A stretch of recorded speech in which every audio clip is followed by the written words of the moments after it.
were criticisms and memes on social media following the post of First Lady about her birthday sabbatical. This is amid the terrible traffic situation and flooding situation yesterday. So, what do you want to say about it? Opo, nakita po nga natin yan at nauunawaan po natin kung may ilang mga hindi po nasiyahan sa timing o paraan ng pagkakasulat ng post ng ating First Lady.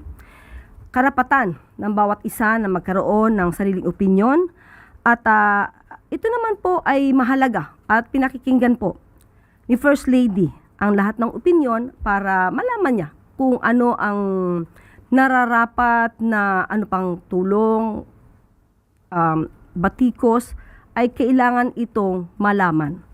Ngunit bago po kasi dumating ang masamang panahon na ito, ay abala si First Lady sa mga gawain para sa ating mga kababayan. So nais din po natin itong ipabatid sa ating mga kababayan dahil bago nga po dumating itong malakas na bagyo kahapon, ay nagkakaroon na po at gumagawa na po ng aksyon ang ating First Lady. Kabilang na rito yung pamamahagi ng rice assistance sa mga senior citizen sa Negros Occidental. At may bagyo man o walang bagyo, nakikita po natin ang pagtulong ng ating First Lady sa pamamagitan ng Love for All.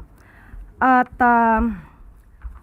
nais lamang ipahatid ng birthday post na ito ang kahalagahan ng bawat araw at bawat taon na bigay ng Panginoon kahit ano pang dilubyo o pagsubok ang kinakaharap natin. At doon sa post na yun, makikita po natin bago magtapos ay may mensaheng stay safe and dry. Yun ay simpleng pagpapakita ng pag-aalala para sa ating mga kababayan na nasa gitna ng masamang panahon.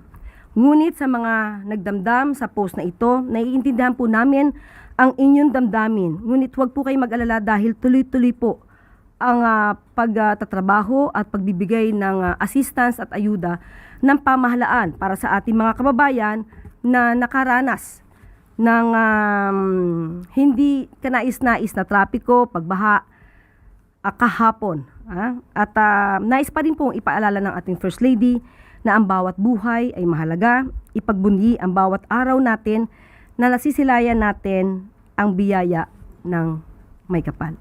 So muli, sa mga na-offend or sumama ang kanilang damdamin sa pag-post na to, walang ibig na ipahiwatig na negatibo ang ating First Lady, kundi para ipabatid lang na ang isang kaarawan habang tayo ay nabubuhay ay mahalaga na ipagpasalamat sa ating may kapal. At muli, hindi naman po rin nagkukulang ang ating First Lady sa kanyang pagtulong. Hindi nyo man siya nakikita madalas, pero behind the scene, alam natin kung ano po ang nagagawa ni First Lady at katuwang po siya ng ating Pangulo.